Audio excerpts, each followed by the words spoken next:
Some people experience the world more intensely than others.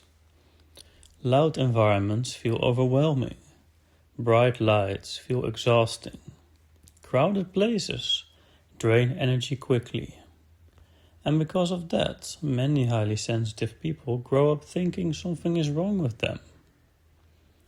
But what if the opposite were true? What if sensitivity is not a weakness, but a trait that simply requires the right environment to flourish? Psychologist Elaine N describes highly sensitive people in her book The Highly Sensitive Person, using a beautiful metaphor.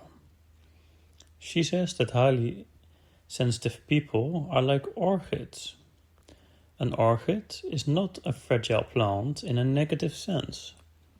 It simply has specific requirements. It needs the right amount of light, the right humidity, and the right care. But when those conditions are present, an orchid can grow into something extraordinarily beautiful. In contrast, some people are more like dandelions. They can grow almost anywhere. Neither is better. They are simply different ways of being. Research suggests that roughly 20% of people have a highly sensitive nervous system. This means their brains process information more deeply. They notice subtle details others miss. They may pick up on emotional changes in a room. They may sense tension before anyone says a word. But this deeper processing also means more stimulation enters the nervous system. In a calm environment, this can be a gift. In a chaotic environment, it can become overwhelming. The problem is that modern life is incredibly stimulating. Phones constantly demand attention. Notifications appear every few minutes. Music plays in stores, screens glow everywhere, and silence has become rare. For someone with a sensitive nervous system, this can feel like being exposed to too much input at once. It is not surprising that many highly sensitive people experience mental fatigue, restlessness, or the feeling that they need to withdraw and recharge. This is not a flaw in their character. It is simply how the nervous system processes the world. But here's the part that often gets overlooked. When the environment is supportive, sensitivity can become a tremendous strength. Highly sensitive people often have deep empathy, strong intuition, creativity, attention to detail, and the ability to think deeply about complex topics. Because their minds process experiences more thoroughly, they often develop rich inner worlds. Many artists, thinkers, writers, and philosophers throughout history likely had highly sensitive temperaments. Sensitivity can allow someone to notice beauty that others pass by.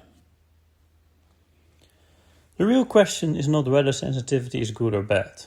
The question is, what kind of environment allows a sensitive nervous system to flourish?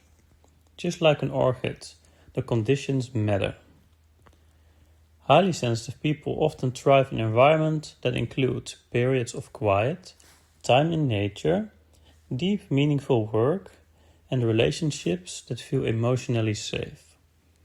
They may also benefit from reducing constant stimulation. For example, spending time away from phones, taking walks without headphones, or creating daily moments of silence. These small practices allow the nervous system to reset and settle. Many sensitive people grow up trying to become less sensitive. They push themselves into an environment that overwhelms them. They try to ignore their need for rest or quiet. But flourishing often begins with a different approach. Instead of fighting sensitivity, it can help to understand it and respect it. When a sensitive person learns how their nervous system works, they can start designing a life that supports it. That might mean choosing work that allows for focus rather than constant interruption. It might mean protecting time for solitude, or simply recognizing that needing quiet is not weakness.